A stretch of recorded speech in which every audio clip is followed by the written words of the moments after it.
Welcome to the last Wednesday lunch lecture. And we have with us today artist Kayte Terry, who lives in Philadelphia. She is part of the exhibitions that are on view now at the Zuckerman Museum of Art and has this work featured here in our project wall space.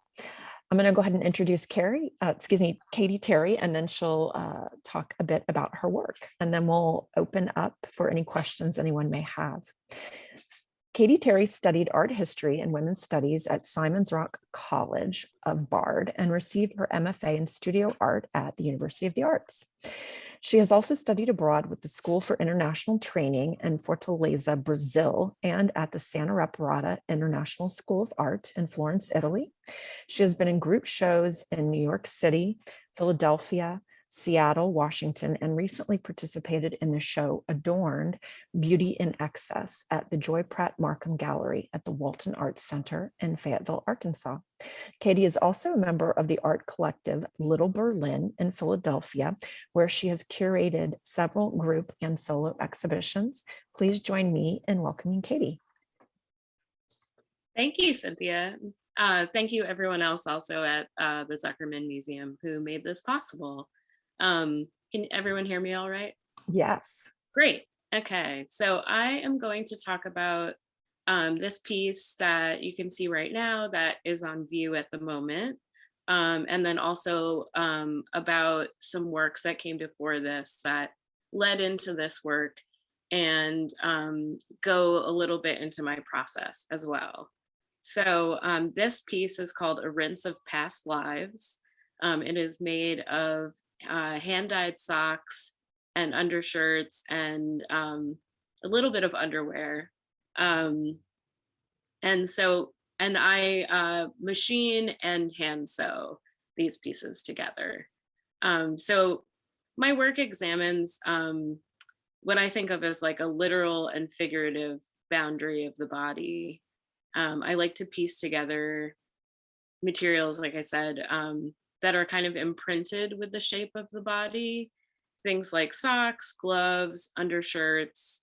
I'm really interested in the marks left behind from the shape of a body. So like a worn heel, a sweat stain, things like that. Things that even like an iron scorch, that show like the history of an item being worn by a person. I think of these materials as like a patchwork that forms like a personal language as I'm working with them.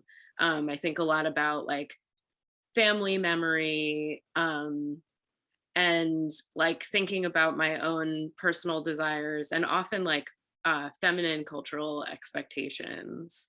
I'm really in love with soft things, fibers, pink, plush things. But I'm also like often really pushing up against gender binaries. So most of my work, I like to take the title from like a fragment of a poem. I kind of think that it like speaks the same language as my work because I'm putting things together from all sorts of disparate sources. Poems are often kind of like fragments and have all of these entry points and lots of different meanings. And I like to think that my work has that too. That people can look at it and sort of pull out different things from it. And I like the idea of poetry and my work kind of speaking to each other. So this piece, A Rinse of Past Lives, comes from a poem by Francesca Lizette. Who's a poet like me who considers bodies and gender in kind of this like fleshy, messy beauty. And here's just a little fragment from this poem. Let's start again, because gender theory has been inadequate and less lived, inhabited as part of a daily drum roll that reaches forgotten angst you can't itch. Like this could be a rinse of past life, wiped out by the sink of relentless impasse and begin again, too cool for memories, eyes flick over a split level dust cloud. Who have we been? So I feel like that really speaks to me. I kind of like when I'm looking for titles, I, just like go through a lot of different poetry. And I felt like that really spoke to this and, um, to things that I'm often grappling with in my work. So this is sort of I'm going to show a journey of kind of where some of these sock pieces have been. Um, it's not the first piece I made with socks, but it's one of the first pieces I made. Um, I made this in grad school, and I kind of like to sit in this like tension of disgust and desire. Um, I think that I think pieces like this can be, I like that they make you feel sort of uncomfortable, but in this case, like these masks are kind of monstrous, but they're also cute, and they make people feel like they're not really sure how to approach them. I like that kind of weird, messy place. Um, so socks are also an interesting thing for me personally because I have type 1 diabetes, and socks I've been told my whole life that I have to like take very good care of my feet. Um, and socks are supposed to be protective and caring to me, but also my body doesn't often do what it's told to do. It's Diabetes is a disease that is very unpredictable, and you can do everything like quote unquote right, and still things can go very wrong. And so I think of bodies, I think, as like also because I wear a device that helps me control my blood sugar 24/7. I think of bodies as being more permeable and not solid. um that there's sort of a like the inside of the body can be on the outside and the outside can be on the inside and vice versa. So I really like to think of bodies that way. And I think that like using socks, using something that like retains the imprint of a body, um, has really helped me like explore those ideas. From there, I started making these kind of uh, like sock suits that people could wear, that are somewhat inhibiting to the body. They totally cover the body. You can't see very well, so movement is a little difficult. And one of the things I liked about doing this was that I'm also very interested in communities of care and mutual aid, and how people who wear these suits like need each other to navigate spaces. So again, that's like I think going back to having a disability, um, you you remember very quickly that you're not like an island. You're not solo ever. You need people, and people need you. The next iteration of this was for my thesis show, where I wanted to sort of create my own bodies. Um, I felt like making the sock suits was really exciting and interesting, but I felt like no matter what I did, I was like, well, it's still on a human figure. And I was kind of interested in the idea of like truncated bodies and different kinds of systems that like might connect these bodies. Um, so that became sort of the next piece. And then the most recent piece that you saw at the beginning is kind of like me thinking about how these materials and shapes and interactions um, can hint at a body or like reference a body, but don't necessarily even have to have that like shape in there. Like there are bits that feel like some kind of body, but not necessarily human. But then, because they're made from what they're made from, socks and undershirts, they always kind of retain some sort of bodily shape. So I'm going to talk a little bit about my process, because I think the process of sourcing materials is also really important to me. So I basically, like, when I need new material, I put out a call on social media, and I ask family and friends to donate their old socks and old undershirts and things like that. And I find like this process really important because I I like the idea of collecting all of these like objects that have touched lots of different bodies and putting them together. I love getting things from like friends and family and lovers, but I also really like getting socks from strangers, which sounds weird, but the process of it is really kind of lovely. I had a day in Philly where I rode my bike all over the city and picked up like garbage bags of socks from all these different strangers and had all these really interesting interactions. And I've also had like people kind of stay in touch with me, and offer me other kinds of like weird materials that they can't seem to get rid of. Nobody wants to throw these things out, but they're also like not useful to them at the moment, which I also think is interesting, like the idea of like a solo sock or a sock that has been worn so far through that like maybe it's not actually useful as a sock anymore that you want to wear every day, but it's useful, or it's useful metaphorically, I think, for me, in that I can like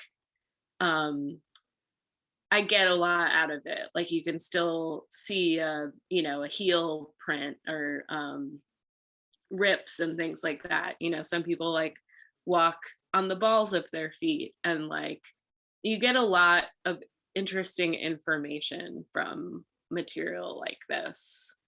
So the next thing I do is I like sort through all of the socks and undershirts and things like that. I see what I can dye.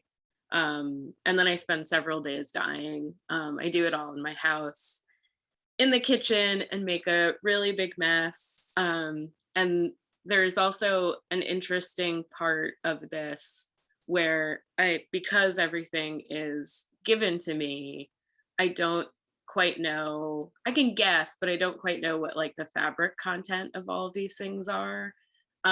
So if you're not a dyer, natural, materials dye totally differently than synthetic materials. And sometimes I kind of have to guess. Sometimes things take dye in a way that I was not expecting. But all that's kind of fine. Like I'm sort of interested in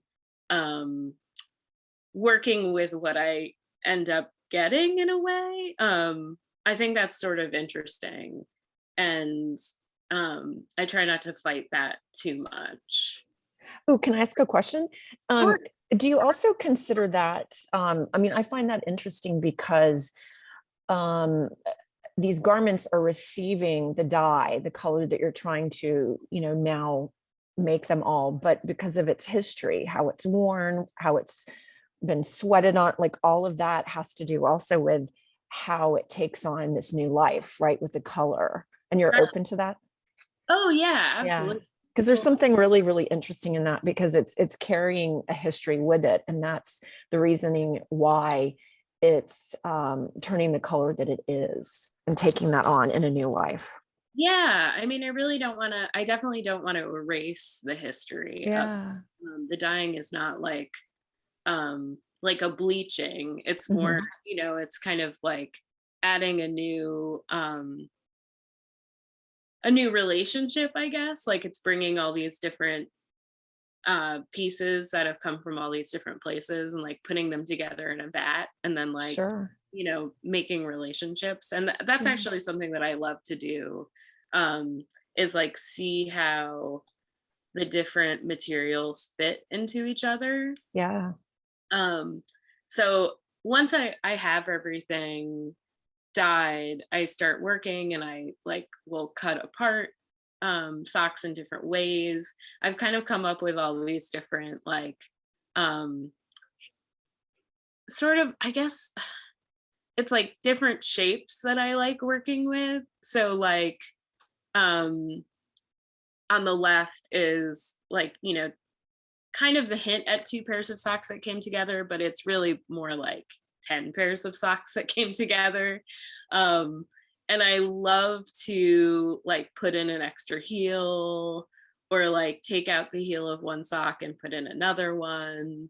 Um, I also love the relationship between like the armpit of a like an undershirt and the curve of a sock and like put those things together. I think that's very interesting. And I'm interested in it um again, in regards to the body, but also formally.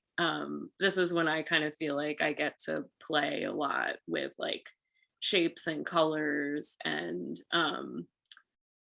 you know, just sort of come up with new ideas for like what a sock could look like, I guess, or like what a body could look like.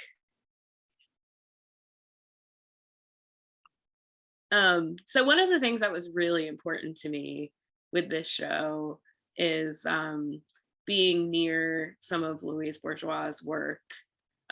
She's an artist that I've looked at, mm, you know, the entire time I've been making art, and I'm really inspired by her, and just like the way she puts different things together. I love her stitches. I love to look at like the image on the right is like a detail from one of her sculptures at the Jewish Museum from this summer from her show.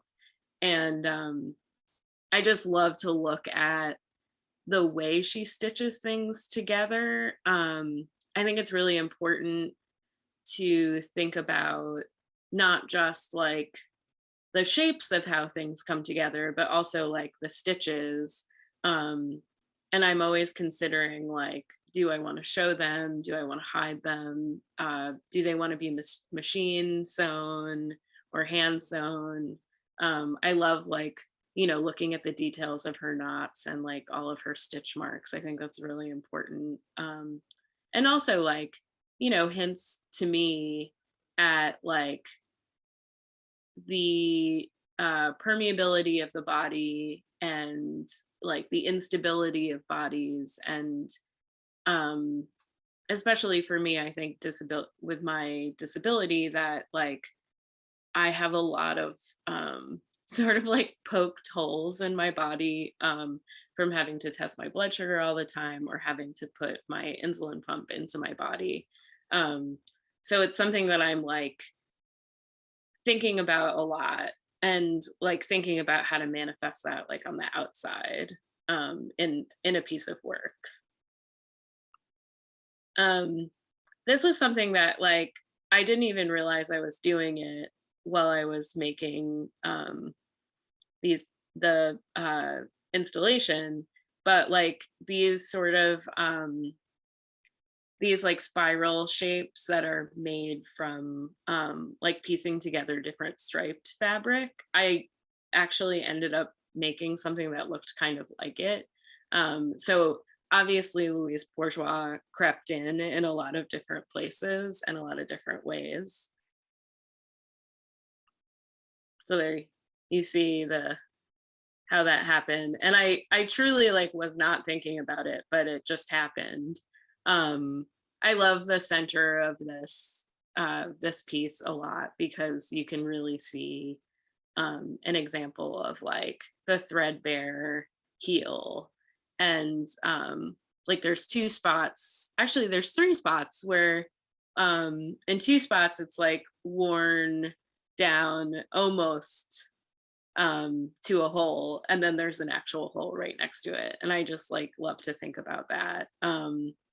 When over the summer when I was making this, also I was talking to my aunt, and she was telling me that she has this plaid shirt that my grandfather used to wear all the time. And my grandfather passed away last year, and he always wore like a pocket protector in his shirts. And so I guess this plaid shirt, um, it's very sagged, like on the pocket, from like holding a pocket protector for a really long time. And that's like that was a thing that she's not, she's not a fiber artist or an artist. She just that was like something that really struck her, and she noticed the detail of, and like that is kind of where I'm always, I guess that's what I'm always trying to get at and get to, is like that sense of memory and like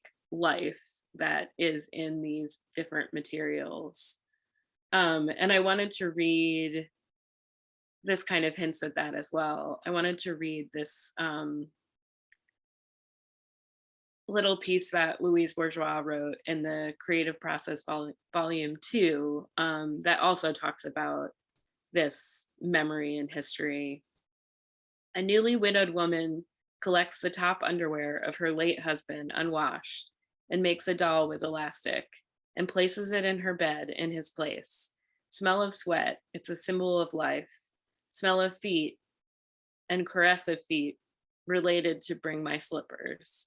Smell of lavender lotion for the hair stirs palpitations after past a half century.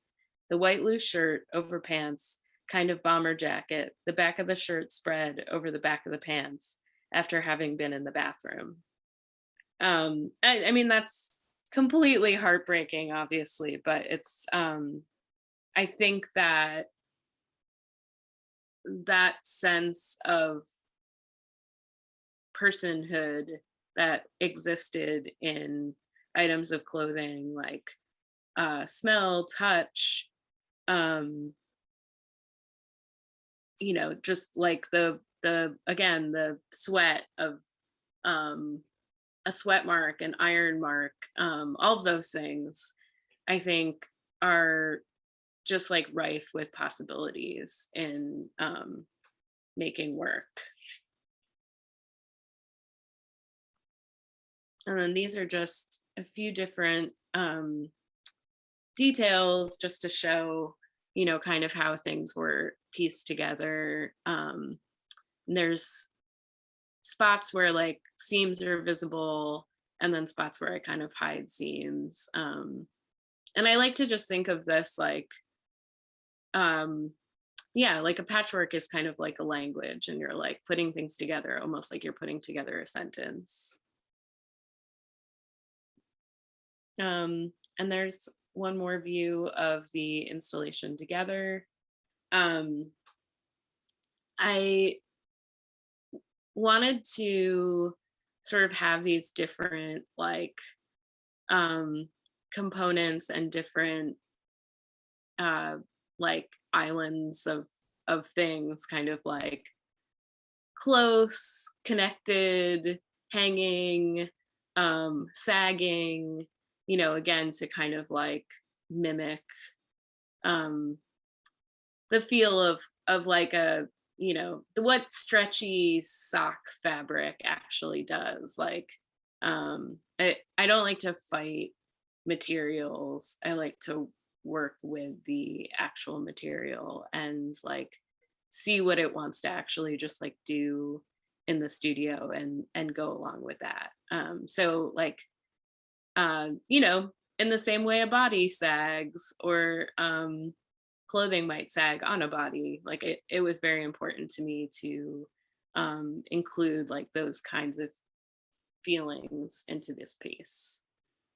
It also seems to be, particularly this work, very much about the positive and negative, and absence, presence.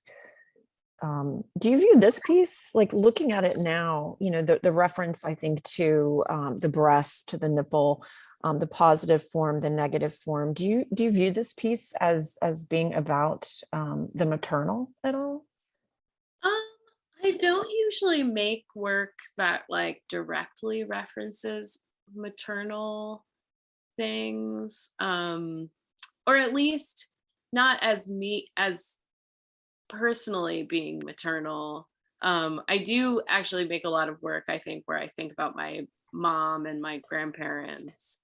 So maybe in that sort of like um familial way in another direction, but definitely not as me being maternal. Mhm, mhm, um but but yes, I think like I'm very interested in right now I'm really interested in like alternative family mhm, and like found family. So probably less maternal, but still in that like um community of care, like gathering of people, gathering of like different kinds of figures.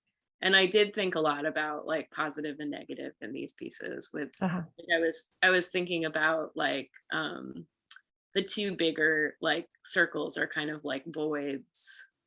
And then the smaller one that like comes out from the wall is sort of like the reaction to that. Mhm. Yeah. Well, I love in the earlier works you showed, particularly the photos with the sock sort of mask or Mhm. ski mask being worn over. Yeah, these I find them so interesting because they're very comical, like you said, but they're also sinister. And these particular images really stuck with me for a very long time, and I can't seem to shake them out of my head. And then the installation that you showed from your thesis work seemed to be very much to me about the fragmented body and also about bodily processes and the loss of control. And I think a lot about, earlier works by Kiki Smith, where she had, dismembered body or truncated portions of the body created out of this very light and airy paper.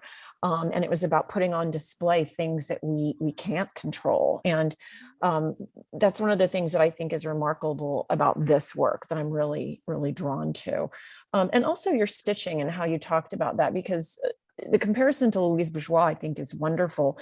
And the stitching in your work is, an element of drawing. And it does carry so much meaning in the work, with the ability to talk about the loss of control or talk about the need to try to piece and hold the body together. And that can be presented in a very desperate way with, the stitching that you're using or the way that you choose to display the stitching or the coming apart of the stitching, the stressing on certain areas of the body. I think there's a sensitivity to all of those things in your work that I find, extremely attractive, but also very sad. And I think of these a lot, particularly the pink installation, as very mournful objects. There's something quite sad about them. And when I hear you talking about, collecting the socks, right away, it's just, the undershirts carry a certain meaning. Of course, all the garments you're choosing have a close to the flesh quality, right? Something that's, worn undergarments and the closest to our skin. But a sock is orphaned, when you have one. So there's something very, sad about that. But I just love how you're using these items that have been worn, like they're worn out. They have the suggestions of a body and an imprint that's, not our own. And, when I'm looking at the piece and I spend a long time in front of it, I'm thinking, how did this get stretched out? How did that occur in that way? And thinking about bodies that aren't, or don't fit within a certain mold or have issues. So, I do think about the disabled body also. And I think all of the things that you're bringing up, are really evident in the work. I'm particularly drawn to the last installation that's, on view here, because of the pink quality and the fleshiness. And I have to say that the piece worked so wonderfully as you entered the gallery, and the Louise Bourgeois exhibition was on view. And, her topiary series with the nubby portions of the figure that were clipped off, and it was about regrowth, but also something that when you lose a limb or a part of your body. So all of those things I think were really interesting, and really well reflected in your piece, and mirrored in Louise's work. So I felt really grateful that we could have these two works and bodies of work on exhibit at the same time. How do you feel about that? I mean, I know Louise has been a very strong reference for you in your work, but being sort of grouped, or your work appearing right outside the gallery before you walk in to see the show, how did you feel about that? It's very dreamy. It's like one of those things that you don't think will happen ever, I guess, so that you can kind of be in conversation with Mhm. an artist that you sort of consider to be like part of your artist family Mhm. lineage, that I remember in grad school someone told me uh that like I should create an artist family lineage, which I thought was really cool. Oh, And that's I interesting. yeah, so like Louise has always like been there. Mhm. Um and yeah, to be able to have sort of my work have a conversation with her work is dreamy and wild. And like, yeah, a way that I never thought um would happen. So it was very, very cool. Yeah, well, I'm so pleased. And your work has been well received, and it's on view through July 30th of this year. And then we'll have a new round of artists installing works on the project walls. But I just want to thank Kayte today for taking time out of her day and speak with us about her work. And again, it's been a pleasure to have it here at the museum. Thank you. Thank you so much. Thank you.